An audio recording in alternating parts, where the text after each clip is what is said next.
here's the question. We got to get going at some point, man. I love it. We could talk forever. We could do this. I mean, John Laub can go for days, literally, just straight, just talking, having fun. Well, that's what it feels like, man. We're having a good time. It's definitely having fun. I mean, this is a great show. Hopefully y'all are loving it. I mean, I can listen to John just scream about certain things all the time. What the hell are you talking about? I love him. I love my guy. But here's the one I want to ask. So after the first three, it can be your wide receiver 4 or whatever, but I'm just thinking, like, who are you most sort of excited about through the process after the big 3, that you kind of say, I wonder if this guy's good? Because I've got 2 that I'm starting to talk about and think about and percolate. Who's kind of exciting for you at this particular point? Maybe some asymmetrical upside. It's Javon Baker of UCF. Mm-hmm. I have grown to love him in this process. And I watched a lot of UCF football because I play college fantasy football, and they've been a very good offense.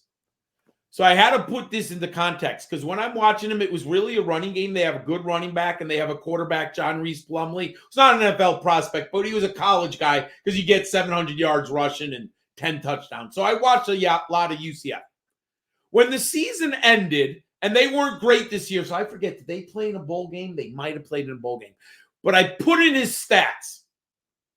I was like, he's 6'1"? He's 208? Wow. He's bigger than I thought. Like, I didn't think he looked that big, right? Yeah. And I had a lot of them in DFS. He was a DFS darling. He made me a lot of money in September and early October. So then I started plugging the numbers. I'm like, wait, 34% aerial dominator? He was that good? Wow, okay. I knew they throwing him the ball a lot, but that's really interesting. Then I saw yards per route run. Yep. 17.5 over 4 years. Whoa. They're throwing, this is a Gus Malzahn offense with basically a running quarterback, and they're throwing him the deep ball. Okay, that's fascinating. PFF ADOT was 17.1. Yes. All right. What did I miss? I said, why did my radar not go off? Right? Like, okay. I went back to the film. I fell in love with him. He's an ex-receiver. Now, your concerns, there's a wide range of outcomes for him. Like, there is. Because there's some contested catches on there. There definitely is. But I will say this. This is where context matters. Gus Malzahn isn't running the most sophisticated passing game in the world.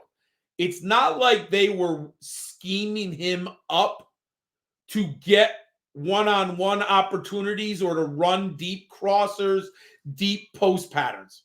Then I said, okay, that's right. He went to Alabama. I went back. I'm like, well, we know Alabama gets their players late in the process because they always like the upperclassmen. He had some guy named Devonta Smith and Jalen Waddle in that locker room. Okay. Then this guy, Jamison Williams, came from Ohio State. So he literally sat the bench for 3 years behind 3 first-round prospects, plus who's the guy in Houston? John Mechie. Oh, that's right. So he was in a locker room where he couldn't get on the field. So he makes a business decision, and he goes to UCF.